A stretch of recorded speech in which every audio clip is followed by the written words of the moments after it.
Assalamualaikum warahmatullahi wabarakatuh. Halo pemirsa, senang sekali saya Erwin Syah kembali menjumpai Anda. Kali ini kami di salah satu booth podcast Warung Kopi gitu pemirsa. Dan di samping kanan saya ada Ibu Ririn Sari Dewi, Kepala Dinas Pariwisata Provinsi Kalimantan Timur. Apa kabar Bu? Baik. Baik, ya sehat Bu ya? Alhamdulillah. Alhamdulillah. Kemudian juga ada Pak Iwayan Lanang Nala, akademis dari Politeknik Negeri Samarinda. Sehat juga Pak ya? Sehat. Sehat, alhamdulillah. Di sore hari santai-santai kita Bu ya. Kita mau ngobrol-ngobrol pemirsa kali ini terkait dengan pariwisata yang berkelanjutan di Provinsi Kalimantan Timur. Itu seperti apa sih pariwisata berkelanjutan, kemudian manfaatnya dan juga dampaknya bagi masyarakat sekitar, termasuk juga bagi peningkatan perekonomian warga begitu. Sekaligus yang paling penting adalah upaya untuk melestarikan alam agar tetap terus lestari dan juga dapat dirasakan, dinikmati dari generasi ke generasi. Itu yang akan kami bahas di talk show sore ini, dan kali ini bersama orang-orang hebat di samping saya ya. Oke, langsung saja kita ngobrol-ngobrol. Ibu Kepala Dinas Pariwisata Provinsi Kalimantan Timur, Ibu Rini, mungkin disampaikan dulu seperti apa sih Bu yang namanya sustainable tourism, pariwisata berkelanjutan itu. Pariwisata berkelanjutan adalah konsep kebijakan pariwisata yang memperhatikan aspek sosial, ekonomi, dan lingkungan. Jadi di situ kita kalau ngomongin aspek sosial, bagaimana pariwisata itu berdampak secara sosial, pemberdayaannya, konsep kolaborasinya, dan untuk berdampak ekonomi, bagaimana pariwisata itu bisa berkontribusi memberikan pendapatan, meningkatkan pendapatan, dan bisa menghasilkan ya satu hal yang menghasilkan yang sifatnya kreatif, produktif bagi masyarakat sekitar, dan sustainable untuk lingkungan. Artinya menjaga kelestarian, konsep pariwisata yang menjaga kelestarian lingkungan, menjaga kelestarian kebudayaan, dan circle yang ada di pariwisata itu tidak akan terganggu ya kearifan lokalnya dengan keberadaan pariwisata tersebut. Seluruh aspek begitulah Bu ya, dari sosialnya, ekonomi, kebudayaannya, lingkungannya juga yang paling penting.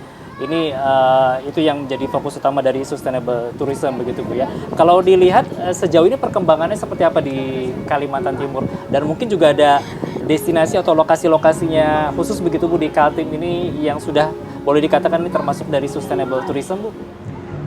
Kalau kita lihat ya, mayoritas pariwisata yang ada di Provinsi Kalimantan Timur terbanyak itu adalah ekowisata. Memang ada beberapa ini yang bagus ya, seperti yang sudah kategori Desa Pela, itu bagaimana proses sustainable itu berjalan. Di satu sisi mereka proses pemberdayaan masyarakat ada, terus proses untuk menghasilkan dari destinasi tersebut ada, dan sustainable lingkungan di situ adalah ada ekosistem ya, ada pesut yang menjadi binatang langka yang dilindungi, dan kolaborasinya utamanya dengan kolaborasi dengan Kementerian LH, dengan beberapa perusahaan-perusahaan terkait untuk CSR mereka menguatkan peran pariwisata berkelanjutan di situ tuh jalan. Nah, seperti itu banyak sih sebenarnya contoh-contoh daerah-daerah destinasi seperti di Melahing itu, di Bontang, Melahing, di Derawan itu juga konsep sustainable-nya juga sudah berjalan. Iya, itu beberapa lokasi yang saat ini juga sudah cukup baik Bu ya untuk perkembangan pariwisata yang khususnya secara sustainable atau berkelanjutan. Saya ingin ke Pak Lanang. Pak Lanang juga mungkin bisa melihat kondisi destinasi wisata di Kalimantan Timur saat ini seperti yang disampaikan Ibu Riri tadi, memang cukup berbeda dengan daerah lainnya, dan ini tentu menjadi ciri khas sekaligus juga nilai jual tersendiri ya, begitu karena ada pembedanya dibandingkan dengan daerah-daerah lainnya. Seperti apa Pak Lanang melihatnya? Ya, saya mau berangkat dari sustainable tourism dulu ya, menguatkan apa yang disampaikan Bu Kadis barusan. Paling tidak pilar bagi pembangunan pariwisata berkelanjutan itu ada 3. Ya, pertama secara ekonomi dia mesti layak, viable gitu. Kemudian secara sosial budaya mesti dapat diterima. Terus dari sisi lingkungan dia justru menguatkan lingkungannya karena sumber dayanya itu gitu ya. Nah, kita sadari bahwa sumber daya utama Kalimantan Timur itu sebagai destinasi wisata memang mayoritas berasal dari daya tarik yang bersifat jadi ekologi gitu ya. Kita punya sungai dan danau di Danau Kesken Mahakam. Nah, itu sumber daya keanekaragaman hayatinya, kemudian budaya masyarakat yang hidup di sekitarnya itu sumber daya yang besar. Kemudian yang kedua, sebagai daerah yang dikenal gitu secara nasional maupun internasional, Kalimantan ini kan hutan gitu ya. Nah, itulah kekuatan kita gitu, hutan dan biodiversitinya. Itu memang cukup sulit kemudian dalam rangka penanganannya. Karena sumber dayanya ada lingkungan. Kemudian kita juga punya sumber daya lainnya berupa tinggalan sejarah batuan kars Sangkulirang Mangkalihat, ini nilainya tinggi juga. Nah, itu keren tuh. Nah, kemudian apa yang kita miliki di Kaltim, sepakat dengan apa yang disampaikan Bu Kadis barusan. Pela sebagai gambaran sekarang merupakan satu dari 2 desa wisata yang dipilih oleh Kementerian Pariwisata untuk dipromot ke UNWTO sebagai desa wisata berkelanjutan. Nah, mereka sekarang lagi mengisi desk evaluation-nya. Kita doakan mudah-mudahan bisa diamini gitu ya, diamini sebagai desa wisata berkelanjutan. Karena sumber daya seperti tadi pesut hanya ada satu di dunia gitu. Kalaupun ia ada di tempat lain, Sungai Mekong itu Irrawaddy Dolphin. Tetapi mungkin kalau saya ngelihat bahwa ini yang dilihat oleh nasional, kemudian juga dilihat oleh internasional terkait dengan keberadaan Pela. Iya, baik. Kemudian tentu ada tantangan begitu yang dihadapi, Bu. Desa Pela boleh dikatakan menjadi salah satu percontohan ataupun juga role model bagi desa-desa wisata lainnya di Kalimantan Timur, karena memang sejauh ini sudah memberikan hasil yang luar biasa dan prestasi yang cukup membanggakan begitu. Apa sih biasanya yang mungkin tantangan perlu ditanggulangi, dihadapi, dicarikan solusinya begitu di lapangan, Bu, terkait sustainable tourism ini? Dalam ekoturism itu utamanya penguatan di aksesibilitas sama infrastruktur. Kita tahu kalau ngomongin pariwisata di Provinsi Kalimantan Timur tidak akan apple to apple dengan Bali, dengan Jogja yang istilahnya ke sana-sana jalannya lempeng, lurus, dan wisata massal itu orang gampang akses gitu loh. Nah, ini menjadi tantangan sendiri untuk kita perbaikan infrastruktur. Kedua juga tiket untuk wisatawan di luar Kaltim masuk ke sini itu kan tiket cukup mahal. Nah, jadi kita menyambut baik nih, misalnya Pak Prabowo Persilih menyatakan bahwa beliau mau membentuk satgas satgas untuk menurunkan tiket-tiket. Ini menjadi presiden bagus ya ke depan, utamanya pembukaan rute baru juga yang akan lebih mempermudah akses wisatawan asing dan wisatawan Nusantara untuk bisa masuk infiltrasi ke destinasi-destinasi kita. Nah, yang kedua juga destinasi itu kendalanya di pengelolaannya, tata kelolanya gimana? Kalau misalnya di situ Port Darwes itu dibutuhkan komitmen ya, mungkin kita butuh orang agen of change misalnya kayak yang di Desa Pela itu kan bisa jalan. Nah, sustainable-nya pengelola itu loh yang harus kita jaga. Kan banyak juga yang rata-rata kan memang pariwisata yang kelihatan bagus itu yang dikelola pribadi ya, milik pribadi. Tapi kalau itu misalnya menjadi tanggung jawab pemerintah, memang ada beberapa yang kadang kurang kerawat, kadang terlantar secara infrastrukturnya kurang optimal gitu. Tapi ini tantangan ya kalau kita ngomongin peluang-peluang kita ke depan, terus indeks pariwisata kita naik, masuk ranking keempat di tahun 2024 ini kan transformasi luar biasa. Kita bisa mengalahkan Jawa Tengah yang terkenal wisatanya, Jawa Timur, dan bisa masuk di peringkat keempat. Jadi komitmen kita ke depan bahwa pariwisata Provinsi Kaltim juga menjadi salah satu alternatif yang diproyeksikan oleh pemerintah untuk alternatif pasca migas. Kalau kakaknya sebelah sini Itu, mau nontonin siapa kak? peluang-peluang itu nanti istilahnya kita Yes, ini ya, Tan? kita Oke, treatment kalau ya ke teman-teman depan Yes, Tan untuk di mungkin perencanaan ntar malam ya, Kak, ya. sebenarnya Tapi untuk nggak meningkatkan apa-apa, stay aja pariwisata dari berkelanjutan sore ini, tersebut. karena banyak Iya, banget ini jumlah catatan-catatan begitu Bu ya, dan memang perlu dicarikan bersama solusi dan upaya menanggulangi tersebut. Mungkin Pak Lanang juga ingin menambahkan terkait dengan SDM. Tadi kan ini penting ya, peningkatan sumber daya manusia, komunitas ataupun juga masyarakat setempat begitu untuk mengelola tempat wisata mereka ini menjadi lebih maksimal dan memberikan dampak positif juga bagi mereka secara ekonomi. Bagaimana Pak? Iya betul. Tantangan kedua kita, gitu. Yang pertama memang aksesibilitas ya, kita harus akui jarak posisi geografis antar destinasi ini yang jauh banget. Kemudian itu memang menjadi tantangan tersendiri. Nah oleh itu kemudian kita memilih ekowisata. Kemudian yang kedua, basis dari pembangunan pariwisata kita belum mampu menyentuh industri. Artinya permodalan yang masuk untuk investasi di pariwisata itu masih belum banyak gitu ya. Artinya dengan daya tarik yang kekuatan yang kita punya gitu, itu belum mampu menarik investor dengan baik gitu. Ya saya katakan dengan baik karena memang di basis pengembangan pariwisata kita itu lebih berbasis kepada masyarakat, walaupun itu diharapkan juga gitu. Namun mesti ada kemitraan, kemudian kan bagaimana industri juga masuk di situ sebagai bagian dari ekosistem pentahelix yang kita kenal, bisnis unit gitu, atau bisnis entity. Kemudian untuk tidak lupa gitu, kita juga punya kawasan Derawan Maratua dan sekitarnya. Nah ini yang sudah sangat terkenal di tingkat nasional. Nah kita juga harapkan secara internasional juga gitu juga ya, artinya kan wisatawan mancanegara juga hadir ke sana untuk menikmati alam bawah lautnya.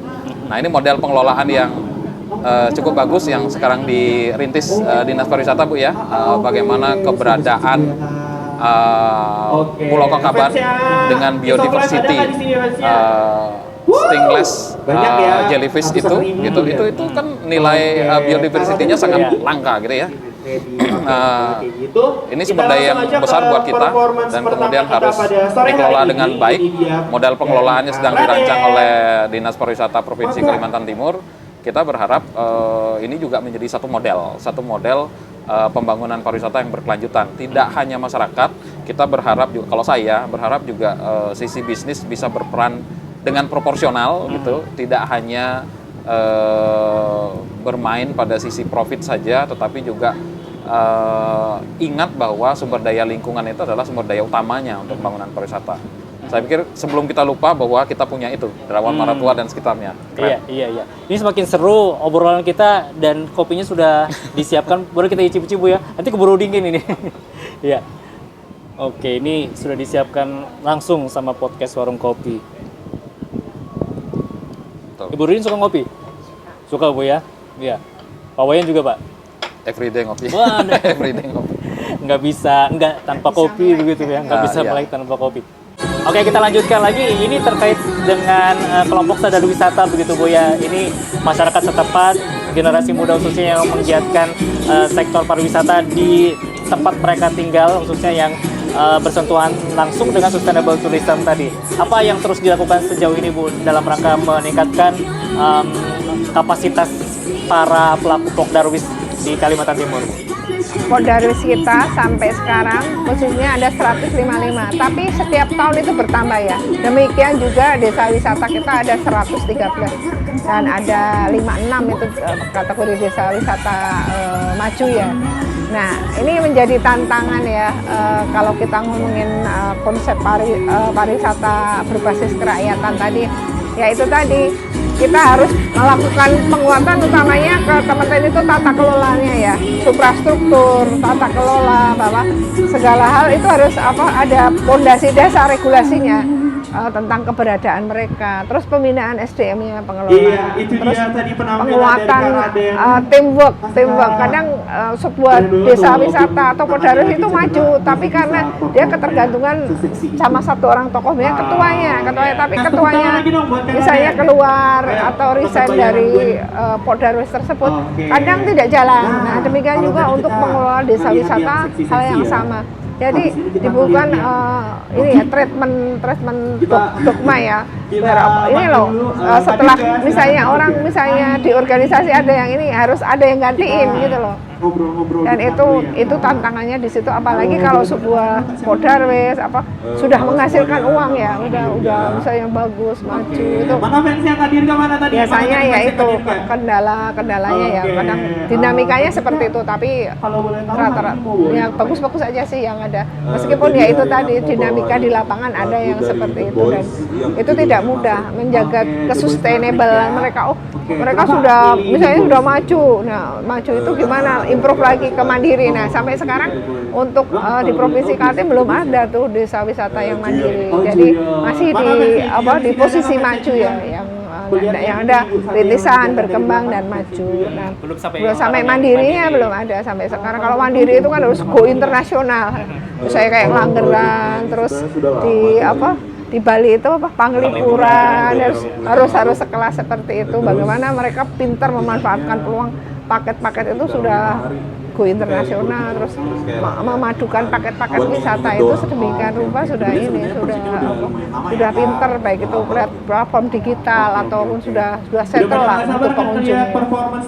Iya. Kalau Pak Wayan Lanang sendiri bagaimana Pak memberikan motivasi kepada masyarakat setempat melihat potensi pariwisata mereka yang sebenarnya bisa nih dikembangkan secara luar biasa, lebih baik lagi begitu, dengan tentunya kolaborasi dari seluruh masyarakat setempat. Ya, betul yang sampaikan Bu Kadis barusan. Kadang permasalahan kita itu kan bisa jadi konflik yang sebenarnya nggak perlu gitu ya. Satu contoh misalnya gini, kalau saya ngelihatnya contoh di Danau Semayang ada beberapa Pokdarwis di situ. Semestinya Pokdarwis ini bisa berkolaborasi karena satu entitas geografis Danau Semayang itu perlu dikelola bersama. Bareng-bareng gitu ya. Betul banget. Karena kan kalau misalnya di Pela punya produk sendiri, di Semayang punya produk sendiri, Sangkuliman punya produk sendiri, akhirnya kita mencoba secara fragmented menggait market masing-masing. Akan sulit ketika kemudian mungkin bisa diinisiasi dibentuk semacam destination management organization gitu ya, yang dikasih kewenangan dan tanggung jawab. Kemudian saya nggak ngerti pemerintah adakah polanya untuk bisa memberikan, karena kan kalau Pokdarwis itu kan lembaga kelompok masyarakat yang sifatnya sukarela gitu ya, sukarela, kemudian basis bantuannya pada hibah-hibah gitu. Nah, orang-orang ini kemudian atau teman-teman kelompok sadar wisata ini mereka harus defense hidupnya dengan cara lain pula gitu. Betul. Nah ini masih menjadi tantangan kita, memang bisa menjadi peluang. Cuman kalau misalnya bisa dibuat semacam kolaborasi, semacam badan yang diupayakan punya semacam legalitas usaha kayak misalnya gitu ya. Ini cita-cita saya. Sebagai contoh di Bontang itu lumayan bagus kolaborasi Pokdarwis antara Bontang Kuala, Melahing dan Bontang Baru. Nah, mereka kerjasama nih karena secara geografis kan sempit banget nih kalau mereka harus bersaing satu sama lain. Walaupun kemudian hasil dari kegiatan pariwisata itu kita belum pernah lihat sih bagaimana sistem pembagiannya. Secara kelembagaan kan itu perlu diberikan penguatan sebenarnya. Penguatan kolaborasi antar kelompok ini untuk membentuk satu unit pengelola, bisa mandiri, bisa mendaftarkan diri sebagai katakan saja usaha gitu, usaha gabungan. Rasanya kalau itu bisa kita keren tuh gitu. Memang perlu effort sih untuk itu. Kita masih terfragmentasi ke dalam kelompok-kelompok yang kemudian teman-teman di kelompok sadar wisata secara jujur harus kita akui masih sangat tergantung dengan pemerintah gitu. Kan harapannya menjadi mandiri seperti yang sampai tadi. Iya. Bu Ririn mungkin ada tambahan terkait hal tersebut. Ini tentu juga merubah mindset begitu Bu, yang melihat sektor pariwisata ini menjadi bisa dibilang sebagai mata pencarian ataupun juga sumber ekonomi yang bisa dimaksimalkan begitu. Seperti apa Bu? Ini tantangan ya, kalau kita ngomongin SDM pariwisata kan jatuhnya kan tetap goalnya. Waktu organisasi itu berhasil atau tidak, bahwa SDM itu menjadi hal yang utama, dia menjadi motor penggeraknya, dia menjadi pengelolanya. Nah ini membutuhkan ini step by step, karena tadi kok Darwis kan rata-rata kadang sambilan ya, bukan pekerjaan utama. Sementara kalau kita di Bali, kita di Jawa tadi, mereka memang pekerjaan utamanya di situ. Jadi gimana mereka fighter untuk tambah penghasilan, untuk sustainable-nya penghasilan, berimprovisasinya seperti apa. Jadi kita ngeliat sendiri, sudah tua-tua gitu, jago bikinkan video, jago bikinkan profesional gitu loh. Cara mereka melayani kita itu kalah-kalah. Misalnya saya aja nggak selihai itu ya. Misalnya apa, bikin kamera, jago mereka kan. Itu karena fighter keadaannya memang itu menjadi satu ini dan harus kompetitif. Nah, budaya-budaya kayak gitu yang memang harus kita tanamkan ya ke teman-teman, karena tadi ketergantungan teman-teman dengan pemerintah, dengan perusahaan penyangga itu masih luar biasa memang kalau di Kalimantan Timur, karena itu belum menjadi penghasilan utama. Tapi ini tantangan kalau kita ke depan, bahwa prospek kita kalau ngomongin pariwisata, ekonomi kreatif yang ada di kita, itu insya Allah ke depan itu ada peningkatan yang cukup signifikan ya, dari tahun ke tahun meningkat lah. Dan itu menjadi, meskipun kita tidak secara prosentasenya tinggi menyumbang untuk PDRB kita atau APBD kita, tapi seenggaknya kontribusi itu ada dan setiap tahun meningkat, dan ini menjadi harapan positif kita untuk pembangunan pariwisata berkelanjutan tahun-tahun berikutnya. Baik, kita berbicara lebih jauh lagi Bu terkait dengan dukungan pemerintah pusat begitu. Kita tahu ada destinasi pariwisata prioritas yang kita tahu di seluruh Indonesia, dan sayang sekali di Kalimantan, di Pulau Kalimantan begitu, termasuk Kalimantan Timur ini belum termasuk bagian dari destinasi pariwisata prioritas yang dibangun atau dikembangkan oleh pemerintah pusat ini. Mungkin ada catatan atau seperti apa begitu Ibu menanggapi kondisi ini? Kalau ngelihat kemarin hasil rakor di RPJMN-nya Kementerian Ekraf, pariwisata Ekraf ya, itu masih pariwisata Ekraf, belum pisahkan. Itu di RPJMN-nya prioritas kita ada, tapi memang khusus untuk tapi bukan yang masuk 10 loh ya, tapi di klausul di 12 program prioritas itu masuk di 12. Saya adakan catatannya, itu ada satu hal di situ, memang mereka mengutamakan penyangga IKN. Jadi wilayah-wilayah kabupaten kota yang support system terhadap keberadaan IKN, utamanya misalnya pengembangan master plan di Tapak Raja, itu dibantu full sama pemerintah pusat. Terus Pulau Kumala kan mau dihidupkan kembali, karena ceritanya bahwa itu bisa menjadi destinasi unggulan seperti masa lalu untuk Kukar, karena daerah penyangga utama kan Kukar, PPU, Balikpapan, Pasir itu ya, daerah circle utama buffer zone-nya dari IKN tersebut. Upaya-upaya itu ada, dan kolaborasi tentang kita sistem TikTok kita untuk sharing pembagian pembinaan SDM juga ada lewat dana APBN, itu ada juga, meskipun bukan yang 10 prioritas ya, karena ya itu tadi. Tapi kalau kita masuk di 12 itu, di program prioritas yang 12, tapi penyangga IKN, daerah penyangga IKN. Tapi kita kalau kita ngelihat ke depan ya, kalau hal-hal yang misalnya IKN yang sudah dibangun ya, biar IKN fokus ke situ. Jadi kita fokus ke daerah samping-samping penyangga utamanya. Nah, seperti itu juga. Jadi nanti kita linear lihat dari RPJM-nya, program-program presiden terpilih, gubernur terpilih, arah pariwisata itu mau dibawa kemana. Nah, nanti kita linearkan di situ nanti untuk program-program kegiatan juga di pariwisata ke depan. Nah, yang paling penting juga mungkin bagaimana sinergi dengan pemerintah kabupaten kota, Bu. Tentunya mereka lah yang memiliki atau lokasi wilayah dari destinasi wisata itu. Seperti apa Ibu melihatnya? Penguatan itu perlu, dan salah satu yang mungkin ya, penguatan di koordinasi lintas kolaborasi, koordinasi itu harus meningkat, dan tentunya dibutuhkan ini ya personal touch tersendiri ya karena untuk pembinaan tugas kita fasilitasi pembinaan di kabupaten kota, karena utamanya kayak penguatan di database itu masih belum optimal lah.